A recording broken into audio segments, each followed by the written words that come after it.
Assalamualaikum warahmatullahi wabarakatuh. Selamat pagi menjelang siang pemirsa setia Mek TV dimanapun Anda berada. Senang sekali kembali lagi bersama saya Wulan dalam program acara Bincang Kita. Dan tentunya akan menghadirkan isu dan tema yang menarik dan menghadirkan narasumber yang akan memberikan informasi yang kompeten di bidangnya. Dan hari ini senang sekali saya sudah kedatangan narasumber yang sangat luar biasa, Bapak Kasra Jarum Munara ya. Namun sebelum itu kita melanjutkan perbincangan seputar suku Moronene ya Pak, mengangkat suku asli di Sulawesi Tenggara, literasi suku Moronene dalam pusaran kemajemukan. Nah, kita akan mengangkat tema tersebut pada hari ini. Namun sebelum itu, sebelum kita membahas lebih lanjut terkait tema yang kita angkat pada hari ini di program acara Bincang Kita, saya akan memperkenalkan narasumber saya terlebih dahulu kepada pemirsa setia Mek TV dimanapun Anda berada. Mungkin Pak Kasra bisa perkenalkan diri kepada pemirsa setia Mek TV di rumah, siapa sih Bapak ini? Gitu. Ya, makasih. Ya, selamat pagi. Assalamualaikum warahmatullahi wabarakatuh. Waalaikumsalam warahmatullahi wabarakatuh. Nama saya Kasra Jarum Munara. Saya orang asli Bombana. Sehari-hari saya bergelut di bidang akademisi sebagai dosen di Universitas Muhammadiyah Kendari, sebagai konsultan sumber daya manusia untuk perusahaan secara online. Kemudian juga saya bergelut di bidang seni budaya khususnya untuk Moronene. Dan juga diberikan amanah sebagai ketua pimpinan wilayah untuk Partai Solidaritas Indonesia. Oke, luar biasa. Jadi Bapak-bapak ini selain bergerak di bidang akademisi juga praktisi ya Pak, politik. Iya, belum lama baru hampir 1 tahun saya bergerak full di politik. Ya. Oke, luar biasa.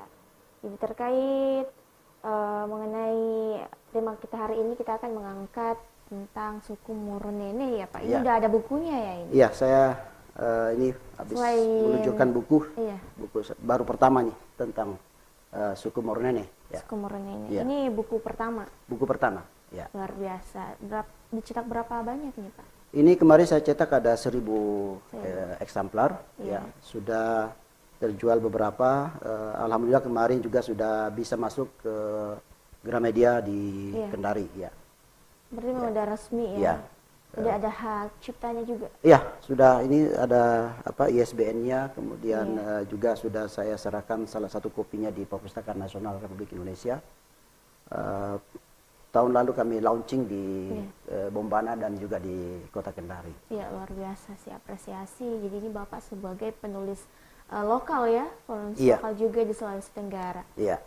Perlu nih yang kita apresiasi, jangan hanya kita mau terkungkung dengan karya-karya penulis dari luar daerah, apalagi dari luar Sulawesi ya. Kita punya penulis-penulis handal hebat dari di bumi Anoa ini, Sulawesi Tenggara pada khususnya, dan di suku Moronene ya Pak. Nah, mengenai suku Moronene ini sendiri nih Pak, sejarahnya bagaimana sih awal mulanya suku Moronene ini di Sulawesi Tenggara? Iya, berbicara tentang suku Moronene memang ini sangat menarik. Apalagi Moronene diakui sebagai salah satu suku yang tertua yang ada di Sulawesi Tenggara. Proses kedatangannya juga berdasarkan penelusuran saya secara literatur itu berasal dari Asia Tenggara, yaitu di daerah kita sebutkan sebagai Tiongkok Selatan gitu. Dan itu kurang lebih 4000 tahun yang lalu bermigrasi melalui Taiwan, kemudian ke Filipina, kemudian melalui Sulawesi bagian utara, kemudian sempat lama juga di daerah Sulawesi Tengah, di Danau Matano, kemudian masuk ke wilayah yang saat ini disebut sebagai wilayah Konawe atau Kolaka Utara, Konawe sampai kemudian yang ada di Bombana. Ya. Penamaannya juga ini juga menarik karena mirip-mirip dengan nama yang ada di Sulawesi Tengah, misalnya Morowali gitu kan. Iya. Ya, ini ada Moronene gitu kan. Gitu ya. Ya, secara arti daripada Moronene ini adalah berasal dari kata Moronene. Iya, gitu. Moronene. Moro artinya mirip, Mirip. Nene itu adalah sebuah tanaman yang banyak kalangan menyebutnya sebagai tanaman resam. Ya. Tapi sebenarnya kalau menurut saya itu bukan resam yang kita pahami secara dari segi ilmu tumbuh-tumbuhan, Iya. tapi merupakan tanaman pisang-pisangan. Kalau nama ilmiahnya itu adalah Donax carniformis. Nah, diceritakan di dalam kisah ada yang namanya Kada, sastra lisan orang Moronene, bahwa dulu leluhur Moronene ini ketika tiba di suatu tempat di saat ini yang berada di desa Pangkuri di Bombana, itu mereka menjumpai tanaman yang mereka tidak jumpai sebelumnya, pernah lihat sebelumnya. Tanaman ini memiliki kemiripan dari segi misalnya habitat yang tumbuh di aliran sungai, badan sungai, daunnya juga mirip, mereka lihat mirip nene. Jadi mereka nggak bisa beri nama, kemudian mereka sebut sebagai tanaman yang mirip nene, moro nene, gitu. Jadi bentuk daunnya juga mirip, habitatnya juga hidup berkelompok sama dengan tanaman nene. Kalau nene ini banyak di wilayah Sulawesi Tenggara, orang Tolaki juga menyebutkan itu onene, gitu kan. Banyak manfaatnya sebagai tali, sebagai untuk anyaman. Ya. Jadi itu Moronene sebenarnya. Kemudian menjadi sebuah identitas bagi masyarakat yang dulu pernah menghuni wilayah yang pertama kali di Bombana itu di Wawolesea. Kemudian di situ ada sungai yang namanya disebut sebagai sungai Lamornene. Gitu. Lamornene. Ini yang menjadi identitas ketika mereka keluar berinteraksi dengan dunia luar, dengan mungkin suku-suku yang lain, mereka disebut sebagai orang yang berasal dari sungai Lamornene. Jadi menjadi Moronene gitu. Moronene, ya. Orang Moronene. Orang Moronene gitu. Ya. Jadi memang sejarah Moronene ini juga menjadi suku asli Sulawesi Tenggara ya? Iya, menjadi suku yang pertama kali menghuni berdasarkan penelusuran saya. Jadi memang pertama kali penghuni di daratan Sultra itu suku Moronene? Suku Moronene. Berarti suku tertua ya Pak? Suku tertua, dan itu diakui oleh sejarawan seperti Pak Profesor Abdul Rauf Tarimana. Yeah. Kita bisa hubungkan dengan apa yang kita lihat hari ini, misalnya ada beberapa wilayah atau nama kampung yang itu namanya berasal dari bahasa Moronene. Sebagai contoh Pomala. Pomala itu yang ada di Kolaka. Iya, di Kolaka. Kan? Kalau di wilayah Konawe Selatan ada namanya Moramo, Ranoea. Ya. Iya. Jadi ada beberapa nama-nama yang kemudian kalau kita lihat itu sebenarnya bahasa Moronene, bukan bahasa lain. Gitu. Iya. Dan masih ada hari ini. Itu menandakan bahwa memang orang Moronene dulu pernah ada di situ. Gitu. Ya. Tapi daratan pertama kali yang dihuni suku Moronene memang di asli Bombana ya Pak? Jadi dari proses migrasi tadi, dari Sulawesi Tengah, dari saya sebutkan tadi misalnya dari kita bisa lihat suku Mori yang ada di Sulawesi Tengah itu punya kemiripan bahasa juga dengan bahasa Moronene gitu. Kemudian bermigrasi dari utara, dari Konawe Utara, kemudian Konawe, terakhir ya kemudian berada di daratan yang namanya sekarang Bombana itu, gitu. Termasuk Pulau Kabaena, gitu. Jadi mereka bermigrasi ke situ, ya tentunya ini prosesnya panjang. Kalau secara historis saya melihat ya proses migrasi ini berlangsung kira-kira 4.000 tahun yang lalu. Gitu. Iya. Ini bersamaan dengan proses migrasi suku-suku bangsa yang lain yang menjadi nenek moyang orang Indonesia. Gitu. Jadi kita, makanya dalam buku ini saya sebutkan Moronene. Judulnya ya, Moronene dalam lintasan sejarah dan jejak peradaban Austronesia. Berarti sebelum Indonesia. Ya, Austronesia ini oleh sejarawan disebut sebagai bahasa yang kalau kita sebutnya itu lingua franca, bahasa yang umum dipakai, yang menyatukan banyak suku-suku dengan berbagai macam suku bahasa suku ini, tapi ada bahasa yang umum mereka pakai. Iya. Namanya bahasa Austronesia yang menjadi cikal bakal juga bahasa Indonesia hari ini gitu.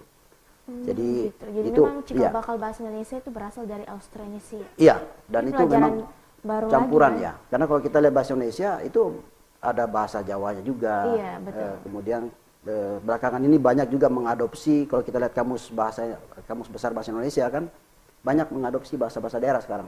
Iya. Yang awalnya juga sebenarnya itu bahasa daerah gitu. Misalnya hantu. Nah, itu bahasa Austronesia dari onitu. Kalau orang tua laki bilang onitu itu ya setan gitu. Setan gitu kan. Tapi kalau di bahasa Melayu, bahasa Indonesia hantu ya sama. Hantu ya. Iya. Itu bahasa Austronesia gitu. Jadi saya banyak belajar bahasa Indonesia dan saya lihat banyak kesamaan. Contoh lagi misalnya kita bicara lipu. Lipu kampung orang Mornene. Tapi kalau orang Muna bilang juga libu. Ada juga bilang lipu. Iya. Ya. Mirip juga dengan Wonua. Ada yang bilang Wanua. Ada yang bilang Banua. Iya. Kalau kita yang pernah belajar geografi, kita sebut benua. Betul. Daratan besar, benua. Wonua, benua sama saja sebenarnya. Sebuah negeri, sebuah wilayah, sebuah tempat yang gitu. Dihuni oleh masyarakat. Gitu. Makanya ada slogan di orang Mornene itu, Witai Mornene, Wonuai Bombana, Witai Mornene. Berarti memang mirip ya dengan bahasa Bugis kayak? Ya, karena memang ada kesamaan rumpun bahasa. Rumpun seru atau memang serumpun antara Bugis dan Mornene? Ya, itu kan masuk dalam kategori. Kalau mau lagi dikulik sejarahnya nih Pak, panjang betul, lagi ya. Jadi kalau kita mau menyambungkan antara Bugis dan Mornene lagi. Ya, saling berpengaruh satu sama yang lain gitu. Sehingga bahasa pun juga menjadi. Tadi apa namanya? Witai? Wonua i Bombana. Wonua tempat tinggalnya di Bombana. Sebenarnya bilangnya bahwa negeri Bombana. Negeri Bombana ya. Witai Moronene. Lihat Wita itu tanah. Ya, jadi kampung negeri Bombana tanahnya Mornene. Tanahnya Mornene ya. Witai Mornene. Kalau Tolaki masalah Wita itu apa ya? Mirip juga cuma beda. Tapi kalau di daerah lain saya pernah menemukan nama Wita. Ya. Witai, kalau di Bugis tuh Witai kulihat gitu. Ya, Bugis Wita itu memang melihat gitu. Tapi kalau ini Wita itu adalah tempat berpijak gitu. Jadi memang sampai sekarang klaim bahwa Mornene itu berasal dari Bombana ya Pak, klaimnya? Bukan berasal dari Bombana. Mornene hari ini ada di Bombana. Gitu. Iya. Asalnya tadi yang saya uraikan gitu. Dia berjalan dan dulu namanya masih belum Mornene waktu itu. Kita sebutnya Proto Mornene, itu artinya sebelum memberikan identitas diri. Jadi lahirnya suku-suku di Indonesia kan banyak dinamai dengan proses kejadian. Iya. Ada juga berdasarkan kondisi geografis. Iya. Misalnya Toepe, ada Toraja. Ya. Toraja. Misalnya di Sulawesi Tengah itu di Palu, itu juga ada suku-suku yang diberi nama sesuai dengan keadaan geografisnya gitu. Iya. Ya. Nah, Mornene juga sama tadi dari sungai itu gitu. La Mornene. Gitu. Di mana di situ banyak tumbuh tanaman Moronene, tanaman yang mirip nene gitu. Iya. Ya. Jadi mereka diberi nama itu sebagai identitas gitu. Karena identitas kan perlu ya ketika berhubungan dengan dunia luar. Ya. Moronene. Jadi Moronene ini sebuah suku asli di Sulawesi Tenggara, suku tertua ya bisa dibilang. Iya. Dan bagaimana sih Pak adat istiadat suku Moronene di daratan Bombana sana? Bicara adat memang awalnya dulu memang satu, kemudian dalam proses perjalanannya ada interaksi dengan dunia luar, kemudian hari ini kalau kita bicara adat, misalnya adat perkawinan, iya. Di Bombana itu ada sedikit perbedaan antara Moronene yang ada di Rumbia dengan yang ada di Kabaina, gitu. Ritualnya hampir sama, prosesinya, tetapi ada sedikit di situ perbedaan, tapi tidak esensial sebenarnya, tidak begitu penting. Tapi secara keseluruhan itu masih diakui bahwa ini adalah adat Moronene. Orang Moronene itu secara umum digambarkan sebagai orang yang penyabar, tidak suka konflik, iya. Ya. Orang yang terbuka, sehingga bagi yang datang dari luar mereka anggap sebagai teman, tapi selama tidak mengganggu, begitu kan? Nah, misalnya kedatangan orang-orang Bugis pada zaman dahulu di wilayah Moronene, ini kemudian ada dikenal dengan perjanjian persahabatan yang disebut dengan Tanduale, gitu. Jadi menjadi semacam sumpah katanya. Jadi hari ini masih ada. Jadi semacam adat Tanduale disebutnya gitu. Jadi perjanjian antara dua suku ini bahwa mari kita hidup berdampingan, saling menghargai, saling menghormati, tidak saling menyerang. Ya. Jadi itu lahir dari proses tadi bahwa orang Moronene adalah orang yang terbuka, gitu. Tidak senang konflik gitu. Iya. Karena mereka hidupnya ya pingin tentram aja. Dari segi pencaharian dulu itu kan bercocok tanam, menanam padi di sawah atau di gunung. Kemudian juga mereka meramu. Meramu itu mengumpulkan bahan-bahan makanan dari hutan, kemudian diolah. Misalnya itu ada tanaman omdo atau gedong yang sebenarnya beracun tapi kemudian diolah, bisa menjadi alternatif bahan makanan ketika musim paceklik gitu. Iya. Mengolah sagu menjadi bahan makanan sagu. Yang kita kenal di sini sinonggi, ya kan? Kapurung orang Bugis, Papua orang bilang papeda. Gitu kan. Kemudian juga sebagai orang yang kehidupannya itu berburu hewan liar. Jadi dulu misalnya di daerah PPA itu kan banyak rusa, juga ada anoa gitu kan, ada hewan-hewan lain, satwa yang lain ya. Salah satu satwa juga khas Sulawesi Tenggara ya. Iya. Ya. Itu dulu daerah itu menjadi tempatnya marga satwa tadi ini yang berbeda-beda, tapi juga tempat perburuan, termasuk kerbau liar gitu. Iya. Jadi orang Moronene itu menggunakan itu sebagai tempat pencarian. Mereka juga punya adat, punya aturan yang tidak boleh berburu sembarangan. Misalnya rusa betina jangan diburu, karena itu kan kalau mereka punah, ya tidak ada yang bisa melahirkan lagi rusa-rusa baru gitu. Jadi mereka ada aturan yang mereka boleh berburu asal jangan rusa betina. Iya, artinya mungkin kalau sudah tua bisa. Jadi apalagi kalau rusa yang sedang ada anaknya gitu kan, nggak boleh dibunuh gitu kan. Ya, jadi itu kehidupan orang Moronene. Mereka hidup di alam, mereka mau tentram. Jadi tidak senang konflik. Tapi kalau hari ini kan kita bicara konteks zaman modern, pola hidup itu sudah mulai sebagian bergeser gitu. Ada yang masih bertani sebagian besar. Kalau berburu sudah jarang karena memang sulit gitu. Iya, luar biasa ya sejarah dari suku Moronene ini. Kalau kita mau kuliah kayaknya kalau anak kuliahnya ini bisa 10 SKS ya Pak. Luar biasa. Yeah. Namun untuk pemirsa STMX TV di rumah, kita akan melanjutkan perbincangan seputar suku Moronene yang menjadi literasi dan apa tadi ya? Dalam pusaran kemajemukan. Yeah. Nah, kita akan membahas selanjutnya tentang suku Moronene ini yang terkhusus yang menjadi suku tertua di Sulawesi Tenggara setelah jeda pariwara berikut ini.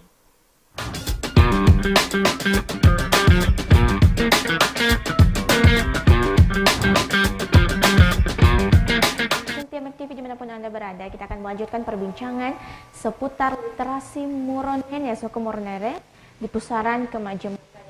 Mungkin anak muda di Sulawesi Tenggara itu kadang-kadang nggak tahu nih Pak, Moronene itu apa, suku apa gitu, terletak di mana.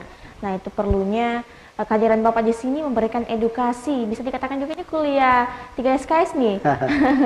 Kebetulan Bapak juga seorang dosen di UMK ya Pak, dosen di UMK, dosen apa di sana? Saya ngajar di Fakultas Ekonomi Bisnis Islam. Ekonomi Bisnis Islam di Universitas Muhammadiyah Kendari.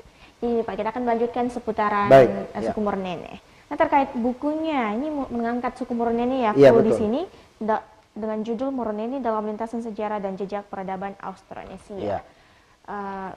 Saya penasaran nih Pak, apa yang melatar belakangnya menjadi dasar Bapak menulis buku tersebut, buku ini nih yang sekarang sudah diperjualbelikan? Iya, begini, dalam interaksi saya dengan khususnya generasi muda yang ada di Bombana, kemudian juga dengan tokoh-tokoh adat, para tokoh masyarakat Moronene, saya melihat itu ada gap di situ.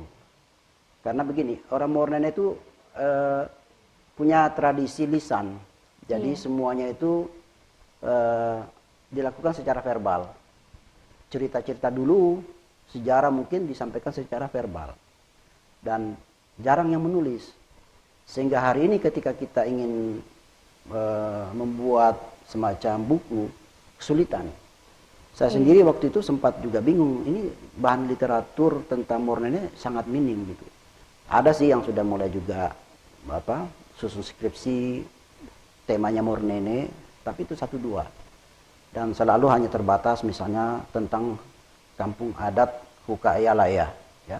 Padahal kan cuma satu saja itu, tidak mencakup semua. Nah, di sisi lain juga ada tren di mana generasi Mornene yang muda-muda ini, kaum milenial, mereka tidak bisa berbahasa Mornene. Mereka malas, mereka semacam agak minder. Kenapa tuh, Pak? Ya, karena saya memahaminya seperti ini. Jadi hari ini Mornene sebagian besar keluarga itu berada di strata ekonomi menengah ke bawah. Menengah ke bawah. Ya. Jadi ketika mereka berbahasa Mornene itu seolah-olah melambangkan status sosial. Jadi ada rasa minder. Beda dengan misalnya katakanlah orang Tolaki atau orang Bugis. Orang Bugis itu rata-rata, saya juga separuh Bugis, ibu saya orang Bugis. Jadi secara ekonomi sosial itu orang Bugis ada di menengah ke atas. Jadi, ketika kita berbahasa Bugis, mengaku orang Bugis, kita agak sedikit bangga gitu kan. Beda dengan orang Mornene, kebalikannya justru. Sehingga mereka itu agak malu. Nah, karena malu kemudian jarang dipakai, trennya menjadi bahasa yang hampir punah, terancam punah. Gitu.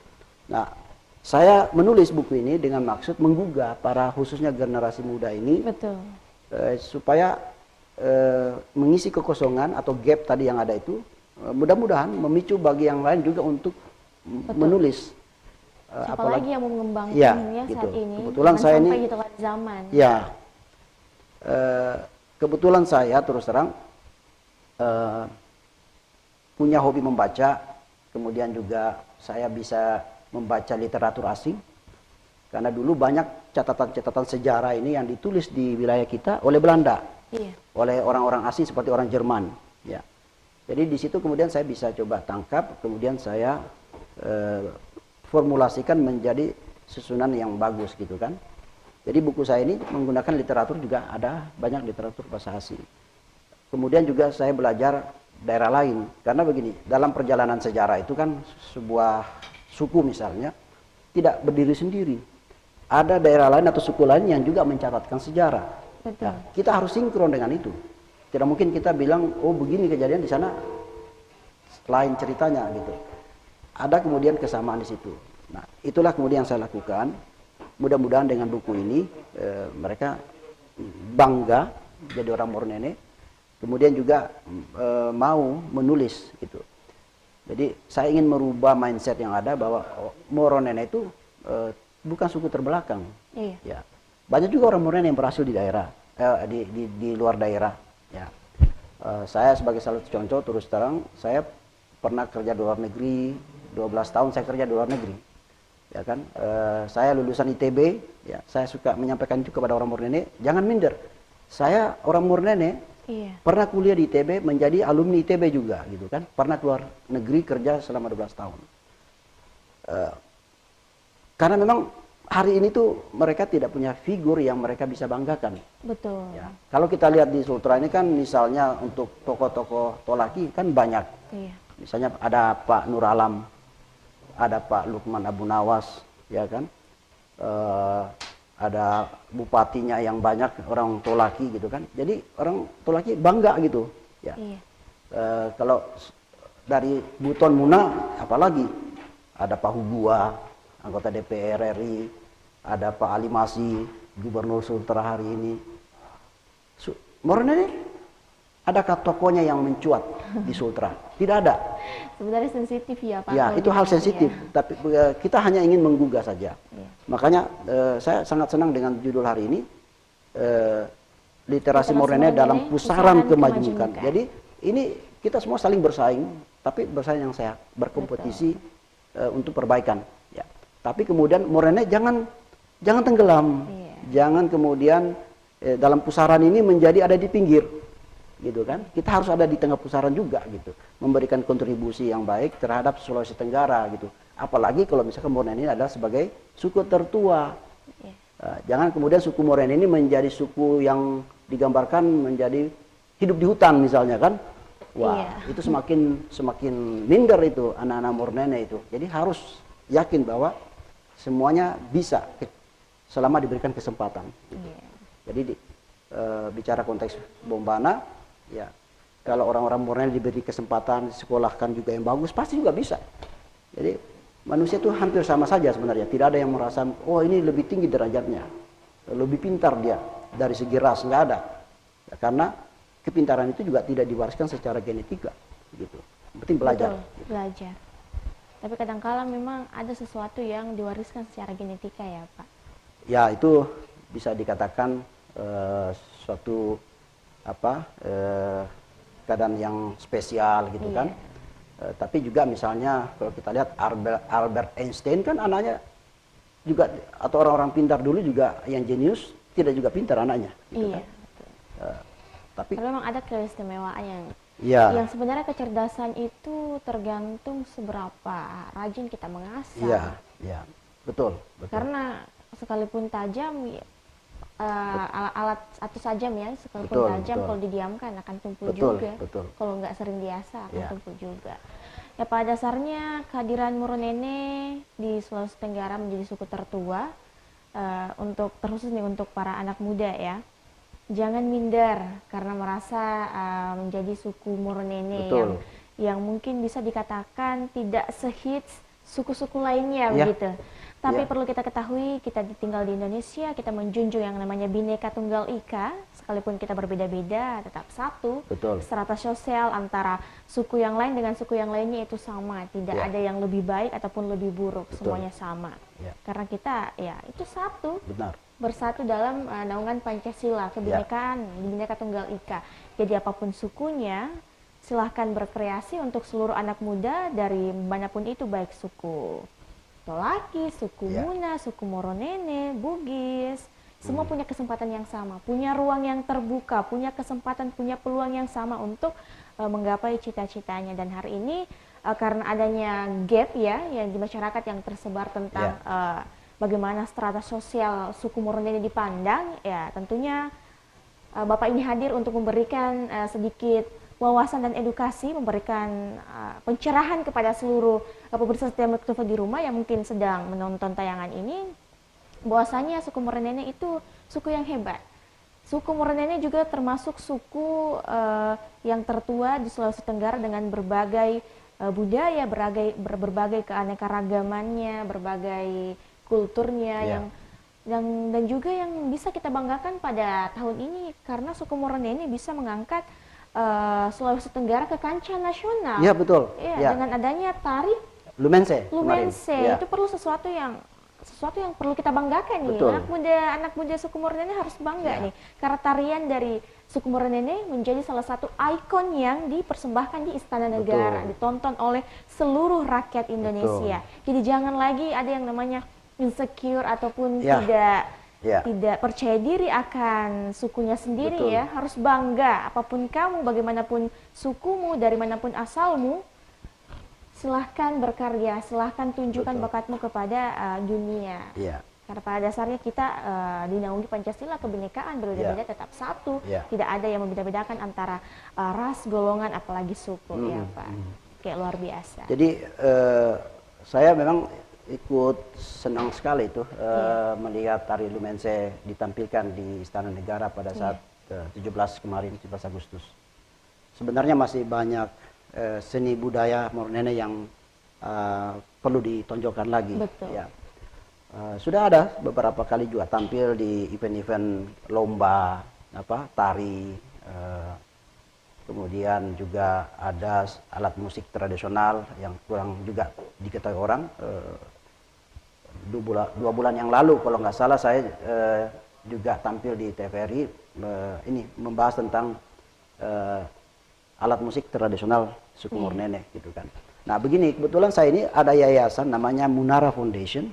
Munara Foundation. Ya, Munara ini nama keluarga saya yang saya gunakan, kan cukup dikenal juga di wilayah Bombana, khususnya orang-orang Mornene. Saya banyak melalui yayasan ini coba mengembangkan seni budaya Mornene. Gitu. Iya. Di situ kita juga membuat lagu-lagu daerah Mornene. Kita buat video klipnya, kemudian kita tampilkan di YouTube. Iya.